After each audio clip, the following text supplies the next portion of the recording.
Hola a todos. Hoy vamos a adentrarnos en un caso médico fascinante, que la verdad fue un auténtico quebradero de cabeza para los investigadores durante más de 5 décadas.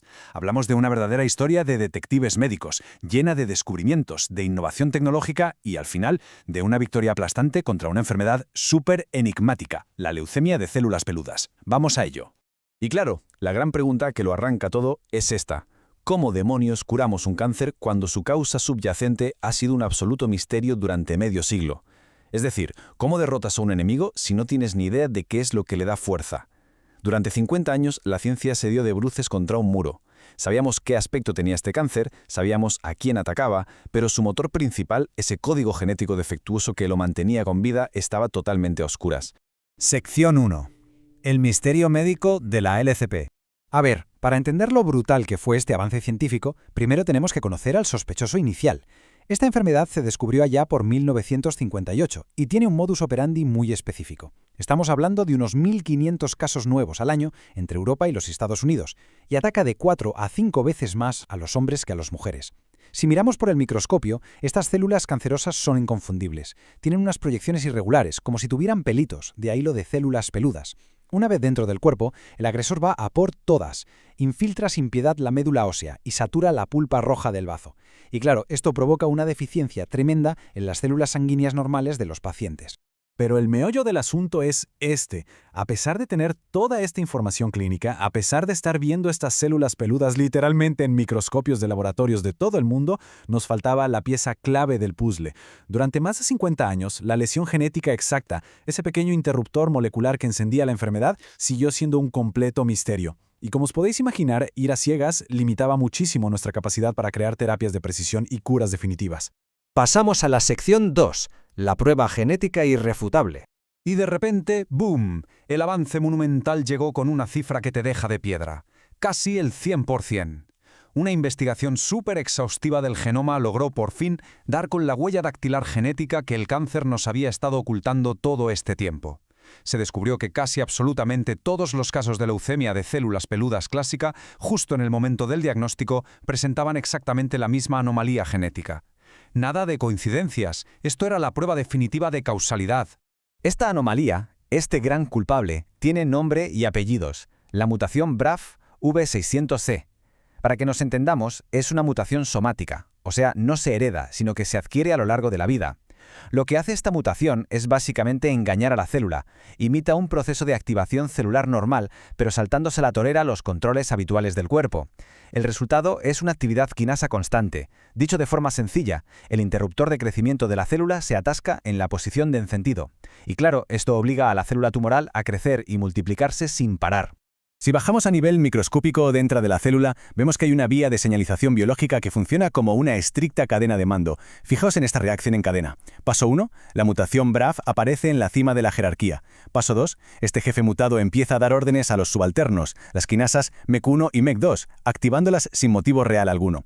En el paso 3, estas quinasas activan a su vez a ERK1 y ERK2. ¿Y cuál es el gran final en el paso 4? Pues una señal continua y perpetua que le dice al cáncer una sola cosa: no mueras, sigue multiplicándote.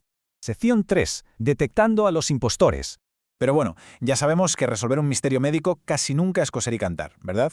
Justo cuando la comunidad científica creía tener al culpable arrinconado, apareció un giro de guión brutal: enfermedades imitadoras. Resulta que estas variantes adoptan exactamente el mismo aspecto físico que nuestro objetivo original.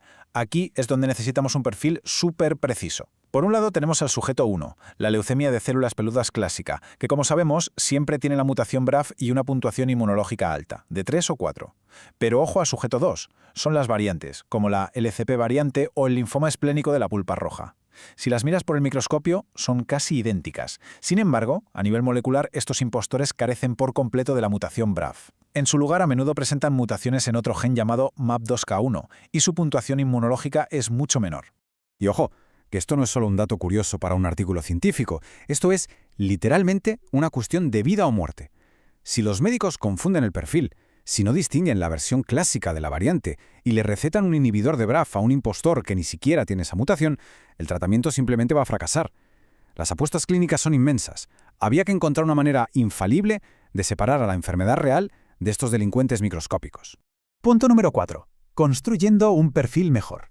Para armar una huella dactilar genética que fuera totalmente a prueba de errores, los científicos se convirtieron en auténticos perfiladores, usando una tecnología brutal llamada citometría de flujo. Tradicionalmente evaluaban marcadores clásicos en la superficie de las células, cosas como el CD103, CD123, CD25 y CD11C. Pero atención, porque la investigación dio con la clave, un verdadero antes y un después, el marcador CD26. Fijaos en la tabla, el CD26 da positivo en el 97% de los casos de la leucemia clásica, pero 0% en los impostores, está totalmente ausente. Al añadir este marcador a la ecuación, la especificidad del diagnóstico pega un salto a un impecable 100%. Una pasada. Y para rizar el rizo y eliminar cualquier posible sesgo humano en el diagnóstico, se aplicaron potentes herramientas de análisis de datos no supervisados, como el análisis de componentes principales, o PCA. Lo que vemos aquí es cómo los algoritmos matemáticos, tirando puramente de los datos objetivos de la citometría de flujo, agrupan de forma natural los casos clásicos, separándolos visualmente y de manera súper contundente de las variantes impostoras. Pero es que la ciencia nunca se detiene. Si combinas todos esos potentes marcadores inmunofenotípicos, metiendo ahí a nuestro marcador estrella, el CD26, y le sumas el estado de las mutaciones genéticas BRAF y MAP2K1, bueno, la separación se vuelve absoluta. Las áreas grises de duda clínica desaparecen por completo. Literalmente a los imitadores no les queda ningún sitio donde esconderse. El objetivo correcto queda fijado con una precisión asombrosa. Y llegamos a la sección 5, los triunfos del tratamiento dirigido. Aquí es donde toda esa profunda investigación celular da sus frutos y se convierte en medicina de precisión. Como ya conocemos el motor molecular exacto de la enfermedad, por fin podemos desmantelarlo. Utilizamos fármacos inhibidores de BRAF y MEK que funcionan literalmente como llaves inglesas atascadas en los engranajes de la célula cancerosa. Al bloquear esa vía de señalización hiperactiva, pasa algo extraordinario. La célula pierde su perfil de expresión génica anormal, pierde esas proyecciones peludas volviéndose físicamente lisa, y como ya no recibe esa señal constante de supervivencia, entra en apoptosis, es decir, la célula tumoral muere de una forma programada y totalmente dirigida. Y lo mejor de todo es que este brillante mecanismo molecular ha tenido unos resultados clínicos asombrosos en el mundo real. Citando directamente la investigación oncológica, la tasa de respuesta global en pacientes que ya no respondían a otros tratamientos, al darles el inhibidor Bemuragenib, se acercó al 100%.